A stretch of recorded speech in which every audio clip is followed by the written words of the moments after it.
Meet Hamlet, silly, emotional, goth, or perhaps emo before either of those subcultures even existed, and canonically in love with Horatio. This Hamlet also has a very ambiguous gender identity. Disclaimer, this German film is from only about 10 years before the Nazis rose to power, and I will be going a lot into how this film relates to the social climate and the early trans rights movement, which means that there will be possibly distressing discussions of genocide, transphobia, and homophobia, etc. I won't be going super into it, but you should know that it'll come up during this video in case you aren't feeling up for it, which is completely okay. Hamlet, also called Hamlet, the Drama of Vengeance, is a German silent film from 1921 starring Danish actress Asta Nielsen as Hamlet.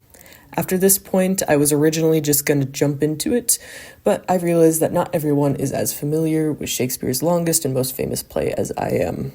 I hate it when video essays spend their entire duration on plot summary, so here's a speedrun summary of Hamlet. Hamlet is Prince of Denmark, an emo university student, and he's just arrived back home for a bit because his dad, old King Hamlet, died. He's upset because his uncle Claudius, who has just taken the throne, is going to marry his mom literally right after the funeral, which is really weird, and also they're acting like Hamlet should just, get over it. Hamlet's bestie, Horatio from university, who accompanied him home for support, tells Hamlet that, whoa, hey, some guards saw your dad's ghost on the palace grounds. So Hamlet goes to see, and the ghost of his dad is like, Hamlet, you have to kill your uncle, he murdered me. So Hamlet says he will, and decides that he'll pretend to be crazy so no one will suspect him.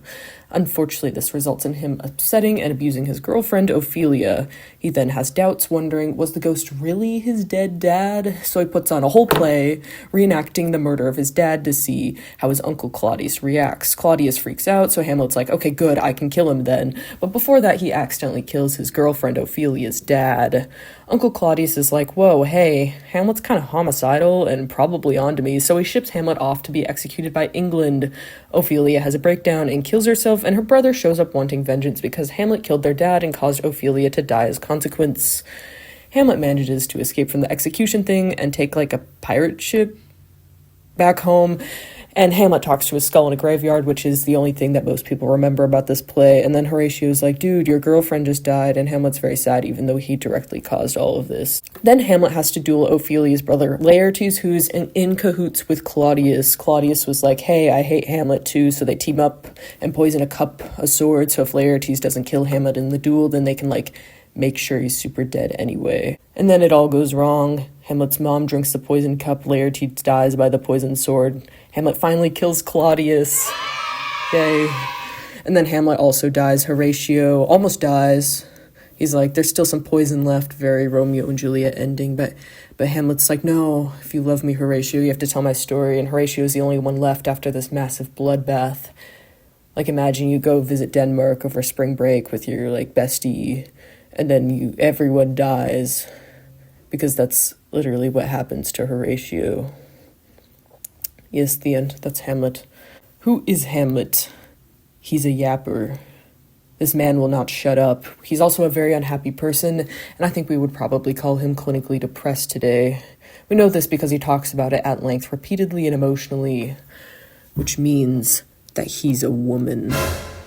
According to a guy named Edward P. Vining in 1881 anyway, if you are emotional, prone to outbursts and hysterics, in love with a man and jealous of your girlfriend, look young, extra aware of the weather, and hateful towards your mom, then you are a woman, obviously. Because, why else would Hamlet be so sensitive? Obviously, women are clearly sensitive. This guy was not a scholar. He was a railroad executive, but he had lots of thoughts on all the things that he read. Does that make him unqualified to have an opinion? No. He's about as qualified as I am as an English undergrad making these. Is he misogynistic? Yes, very. Has he ever interacted with a woman on a deeper level in his entire life? Debatable. I would say probably not. But what his theory did inspire was successful Danish actress Asta Nielsen in 1920, who had just started her own studio. You know those memes that are straight actors shouldn't play gay characters. Do you want insert actor here to be unemployed? Usually it's Michael Sheen or whoever, but the early cinema version of this was Asta Nielsen. She's literally one of my favorite actors, even though she was in all of one sound film. The style for silence was very big and exaggerated.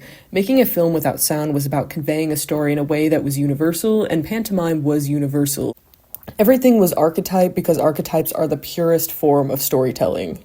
Nielsen, on the other hand, was a subtle actor. She had an expressive face like a character actor, but could also be extremely subdued and tragic. Først langt senere, da jeg forsøgte på at skabe det stumme sprog, at vise tanker og stemninger uden ord.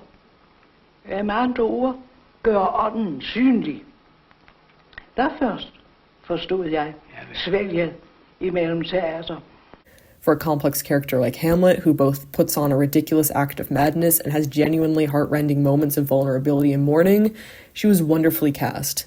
Shakespeare is about the words, so the idea of making a silent of it is kind of stupid, honestly. But with Nielsen as the lead, it's able to actually work. And Nielsen isn't even the first woman to play Hamlet on screen. In 1900, French actress Sarah Bernhardt, who is famous for the role, starred in a 2-minute film of Hamlet's duel with Laertes. Did Nielsen decide, today, I will produce and star in transgender Hamlet? No. But the film intentionally bends gender in a way that is inherently transgender. Now, how does this film differ from Shakespeare's original play other than there being, no words? Well, firstly, it starts with some backstory original to the film. Hamlet is born while Denmark, including the king, is at war. Hamlet's mother, the queen, hears some really upsetting news from the battlefront and believes that her husband has died. The problem is that she just gave birth to a baby girl, and the kingdom needs a male heir. So she tells everyone that baby Hamlet is baby boy Hamlet, and no one will ever know. Except the king is alive. And it's not really something that she can just, take back, so she's like, well, I'll just raise Hamlet as a boy then. But because Hamlet is the prince and everything's expected of him, he has to keep this a secret. Which means that he can never be super close to anyone or in a relationship because they could find out and tell everyone. This barrier is made even worse by the fact that Hamlet is attracted to men, specifically his bestie from university, Horatio. It's especially difficult because Horatio in this version seems like he's interested in this girl Ophelia, so Hamlet decides to flirt with Ophelia so those two don't end up together and so then he can have, Horatio all to himself. This is, strangely enough, kind of a recurring trope in stories like this. In the film Victor and Victoria from 1933, the main character, Susanna, who's cross-dressing as a man, woos a woman to try to keep her male love interest from pursuing a relationship with said woman. Like a, if I can't have him, no one can sort of thing. She also fails miserably. There's also a historical precedent for this. Wartime cross-dresser Hannah Snell, in her 1750 memoir, describes how she promised to marry a girl to add authenticity to her male guise before abruptly ghosting her. I don't like it. It's manipulative, and it's very horrible. But it's a real thing that Hamlet's relationship with Ophelia recalls to me. Hamlet's mom, when she hears about Ophelia, freaks out, because why are you trying to compromise yourself flirting with this girl? The interesting bit to me is that Hamlet is perceived as a woman by his mother, but the problem isn't lesbianism here, it's about Hamlet not exposing himself and getting hurt. If you like girls, sure, but don't do anything about it. By now, you might be wondering how Hamlet feels about the being a boy thing. He seems confident in his masculinity, after all, and it's only the Horatio situation that causes this aspect to his character to even come up at all. I think the argument with his mother is the only time we even get a clear answer. He says, "I'm not a man and am not allowed to be a woman. I'm your plaything that you forgot to grant a heart." This suggests that Hamlet does not present male willingly, and that it's an obligation forced upon him by his mother that he longs to escape from. He feels caught between binary genders, kept away from the freedom of pursuing a man as a woman, but also inadequate as a man for being feminine and queer. But even if Hamlet identifies as a woman, that doesn't automatically turn her cisgender. Because Hamlet, when viewed as a woman raised as a man, still clearly rejects the gender that she's been expected to perform. Her experience isn't entirely unlike that of many trans women, even if her situation is unusual. To break this down, I'm going to format it as an unfunny meme in the fashion of English teachers everywhere. Hamlet is not exactly a queer film because Hamlet, a woman, is in love with Horatio, a man. Hamlet is a queer film because Hamlet, a woman, is in a relationship with Ophelia, a woman. Hamlet is a queer film because Hamlet is a man who is assigned female at birth, plus he is in love with Horatio, who is also a man. Hamlet is a queer film because Hamlet is assigned masculinity but rejects it, reflecting in many ways the experience of trans femme people, and also because she has both a man and a woman as a love interest, which carries bi subtext and isn't something I've mentioned in any of these yet. Hamlet is a queer film because all those things can be true, which is maybe the queerest thing that it could ever possibly be. I don't like labeling historical figures or characters, and I find gender to be very confusing. But regardless of how you interpret Nielsen's Hamlet, this is a character with a lot of gender stuff going on that I don't think anyone will ever wrap their head around.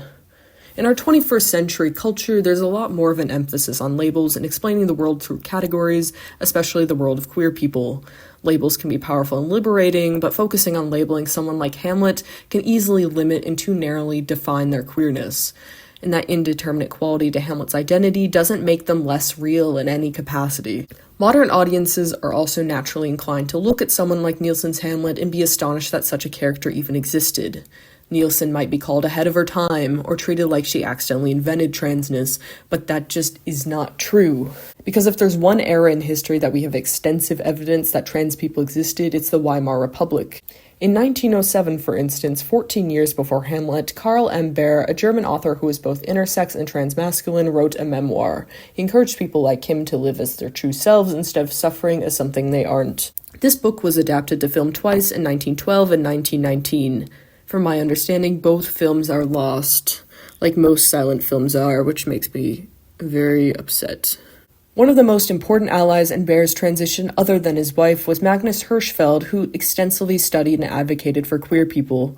In 1919, 2 years before Hamlet, Hirschfeld opened his institute in Berlin, which served as the world's first known gender clinic and museum for queer people. It conducted 18,000 consultations for 3,500 people in its first year and became a staple of an increasingly progressive Germany. Hirschfeld attempted to prove through his studies that being queer was innate and natural, and that science should be used to create a kinder, more tolerant world. He was not a perfect guy, but his activism was incredibly important. He helped trans Germans get certification of their gender identity, called transvestite passes.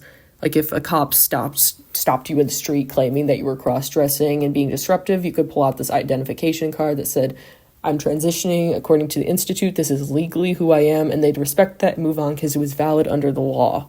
By the start of the 1930s, there were even more accessible publications written by trans people for trans people, which is really incredible. In one article, a trans woman tells the story of how she met her wife, and it literally made me cry. It's the sweetest thing ever. It's so cute. Trust me. I'll try to link it in the description or something. It's the sweetest thing I've read. But there's a reason that this significant history is largely unknown today. Queer communities were among the first targeted by the Nazi regime, and the Institute was looted and burned in 1933.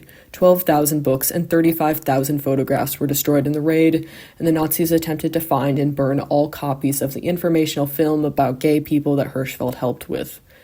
That film survived partially intact, is called different from the others. It's not like peak entertainment, but it's historically very interesting and depressingly optimistic considering what was soon to happen. And the Nazis did all this because they wanted to completely eradicate everyone whose existence contradicted their hateful ideology. When it came to people who at the time were called transvestites, gender was incredibly rigid. Women were expected to produce more perfect Nazi babies and be subservient, and men were expected to fight. Subverting any of those assignments directly undermined that, and that difference needed to be removed as soon as possible to maintain the illusion that they are fixing the world and that this is the way that the world is meant to be. I hope that explanation makes sense. It was like being trans was like a form of freedom, and then Nazism is about removing even the notion of freedom. So yes, Nielsen's Hamlet is deeply rooted in the context of what was already happening. Gender in the public eye was shifting to become fluid and malleable. It was something that you felt and performed, not something absolute. Writing a storyline about a character whose gender identity defies in some way how they are perceived matches what was already beginning to happen with the early trans rights movement. By the time Hamlet was made, Hirschfeld's first LGBTQ rights organization had already existed for 24 years. Hamlet is also not alone in depicting gender nonconforming characters as sympathetic. The Cabinet of Dr. Caligari in 1920 centers a delicate, androgynous man with a similar appearance to Hamlet. Though he's initially depicted as eerie, menacing, and unnatural, it's ultimately revealed that he's actually just being controlled. He's an innocent sleepwalker who's been manipulated into killing people by an evil psychologist. He appears in the final scene shyly holding a white flower, completely harmless. The film's creators were pacifists disillusioned after World War I, and he was intended to represent the common man tricked into violence against his will. The psychologist, as an authority figure, puts the blood onto the queer-coded character's hands on purpose, and never faces consequences for his immorality. Likewise, Nielsen's Hamlet is a victim. I don't know how to refer to this Hamlet anymore, so I'm just going to use neutral pronouns at this point. I never explained the end of the story where everything's like finally resolved, resolved as in everyone dies, but yes. When Hamlet dies, it's the same as regular Hamlet. Horatio is distraught, cradling their body, all of that, but he actually confesses his love outright for Hamlet, except this is right after he finds out Hamlet's secret, and then he shouts it out for everyone to hear. Imagine your Hamlet dying, and your consciousness is fading, and the last thing that you hear is someone outing you. Shakespeare's Horatio would never. After all this, after the historical context, the summarizing, the uncertainty over Hamlet's pronouns, is it a good movie?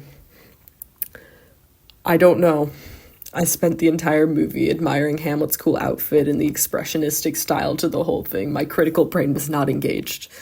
Is it nonetheless one of my favorite silent films? Yes, probably. I think Hamlet's cool. Fun fact, I did not have to do any research for this. It was all stuff that I already knew that I just had to hunt down the sources for. Again, I would say that I need a hobby, but this is my hobby. Finding things on Internet Archive and Wikipedia, and then researching them even more, and then finding things referenced in other documents, and then being like, oh, I'm gonna find that now. Then finding these books from the 1920s that reference silent films, and I search for them and I find that they no longer exist. And then I go to Letterboxd to see if other people are interested in them, and then there are so many people throwing a fit about how it's lost media. I hope you liked it. Goodbye.